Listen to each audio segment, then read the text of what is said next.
Eto pala ang possible na mangyari kay Calvin Abueva dito sa Magnolia. At Barangay Ginebra player Aljon Mariano, may magandang balita. At bago nga ang lahat, baka naman po pwedeng makahingi ng isang subscription para sa ating channel or paki-follow na rin po kung nagustuhan nyo ang ating mga basketball update. At kung eto na may makakabigat para sa inyo, kahit isang like and share na lamang po. Maraming salamat po.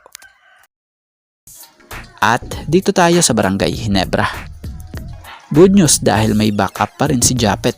Kung matatandaan nyo nung nawala nga po sa lineup nun si Japet dulot ng injury, si Aljon Mariano ang kinapitan ng Ginebra at ginawa pa nga po siyang first five. Biruin mo, from bench to starter. Bihira ang player na ganyan kung pagtiwalaan.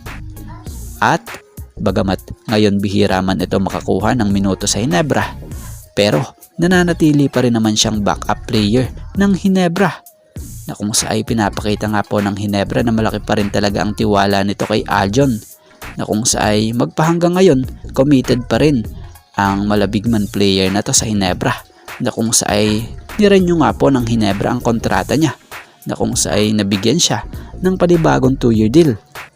Kaya naman nasabi ni Aljon about dito na syempre nga raw grateful siya sa management, sa coaches, sa staff nila, na hanggang ngayon nasa Ginebra pa rin siya. It means may tiwala pa rin nga raw sila sa kanya at naniniwala pa nga rin raw itong Ginebra sa maitutulong niya. Sa mga hindi nakakaalam 32-year-old pa lamang po itong si Aljon Mariano, na kung saan may hawak sa PBA na 7 kampyonato kasama ang koponan ng Barangay Ginebra sa loob ng 9 PBA final appearances with the crowd favorite squad. Calvin Abueva, ang kilalang the beast ng PBA dahil sa angas at hustle niya sa hardcourt, na kasalukuyan nga pong player ng Magnolia. So nito nga lang, may latest update tayong nabasa sa post ni PBA Insider News, na kung saan nakasaad rito na credit po, I heard that Magnolia Hotshots is struggling this conference. Our source told that Coach Chito Victolero will give Calvin Abueva a minute restriction for his playing time in their upcoming games, because they will put Calvin on the trading block after this conference. Source, Magnolia Insider.